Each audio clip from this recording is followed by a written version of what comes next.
This is Jonathan Anderson. He's a designer, a really good one. He's the guy behind Loewe, the brand that no one could pronounce until they could. And now he's the creative director of Dior.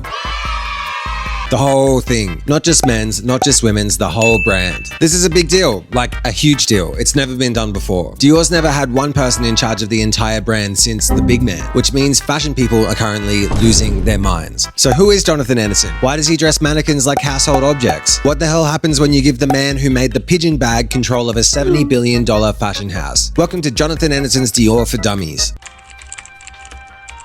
Okay, so first let's talk about Dior. What is Dior? Dior is the fashion house. The one your grandma knows, the one your boss pretends to know. It's old money, it's Paris, it's perfection, all in one very expensive logo. Back in 1947, Christian Dior basically said, let's do beauty and drama and waistlines. And everyone went nuts, like women fainting over skirts kind of level. Since then, Dior's been the gold standard of fancy. We had the drama era with Galliano, the poetic feminist era with Maria Grazia, the streetwear-ish era, if you can call it that, with Kim Jones. And now we have Daddy Jonathan Anderson in charge of everything.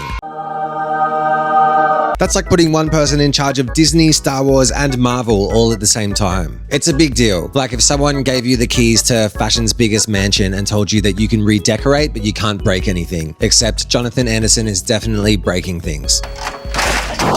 So what did his first Dior show actually look like? It looked like an 18th century painting got bored of sitting in a museum and then just got off the wall and walked down the runway. There were jackets built like sculptures, embroidery that took 3,000 hours, and shorts inspired by 1700s gowns. Because sure, why not? Rihanna sat front row in custom Dior like the final boss of Paris, and the set was basically an art gallery. Well lit and relatively minimal to let us all take in the clothes and the big moment. It was kind of confusing, beautiful, and very Jonathan Anderson. He really made Dior's history feel brand new, but just weird enough to get the fashion people talking. So what kind of person do you have to be to take over a house like Dior and be like, let's make it weird? Jonathan Anderson was born in Northern Ireland and studied theatre before fashion. Yep. Theatre. Well, what the hell, boy? Which actually explains a lot, to be honest. His career is basically one long costume change. Every show is like a weird little play starring fabric. Early on, he started his own label, JW Anderson, and from day one, it was like gender, don't care, normal proportions, I don't even know her. In the 2010s, while everyone was still doing normcore, Jonathan was sending guys down the runway in peplums and ruffles and handbags. Fashion was like, are we allowed to do that? And Jonathan Anderson was like, I just did. Then in 2013, Spanish luxury brand Loewe was like, Jonathan, please come and run our entire company. And this theater kid turned fashion designer said yes, and transformed Loewe from a crusty, dusty leather brand into a flippant cultural phenomenon. His first collections were quite wild, and people loved it. Loewe is like an intellectual brand. The thinking person's fashion, maybe. It's fashion that uses its brain, because it's art but wearable, it's silly but serious. So when Dior called, he brought that same mix of brains and chaos with him. Anderson told Numero years ago, the idea of codes is obsolete because audiences get bored within 24 hours. Today, we must entertain, which is such a Jonathan Anderson quote. He's not trying to copy Dior,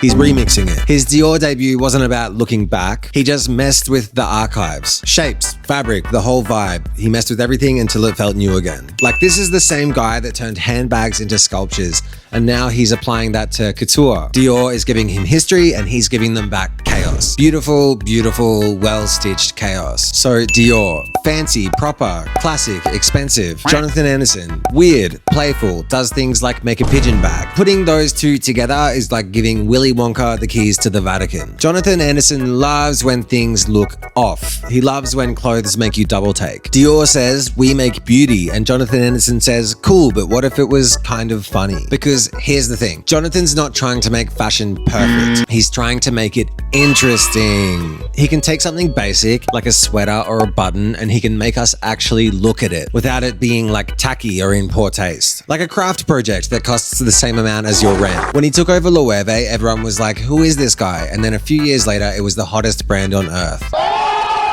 So we know he's capable of turning a quiet little brand into a cultural moment. Now he's doing the same at Dior, which is not a quiet little brand, but it is a brand that has arguably had a lapse in relevancy and innovation in recent years. So now it's still elegant, but it's kind of weird. Still beautiful, but kind of funny too. In a good way. Just because something's funny doesn't mean it's a joke. So what is Jonathan Anderson's plan? His whole thing is about making normal stuff feel new again, right? Like with Loewe, he made those pixelated clothes, like Minecraft, but make it fashion. Seeing these things on the runway made everyone check if their Wi-Fi was broken.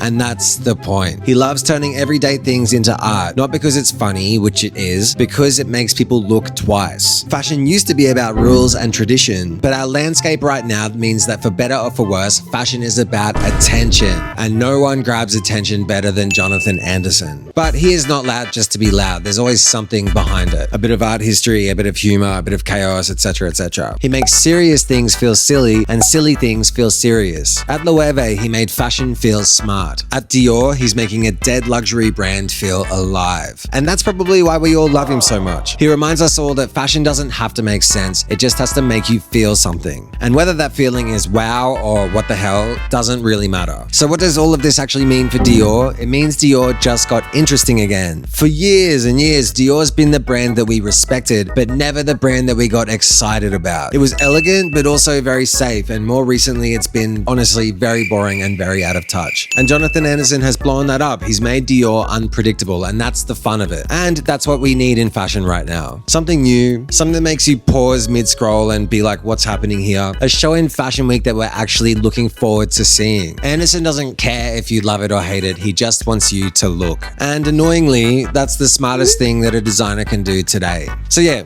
Dior's in weird hands now, but they're good hands. Because if there's one person that can make weird feel luxurious, it's Jonathan Anderson. I hope we get a few more pigeon bags along the way. That would be great too. This has been Dior for Dummies. Subscribe to the Patreon if you want to support the channel. Thanks for watching. Like and subscribe.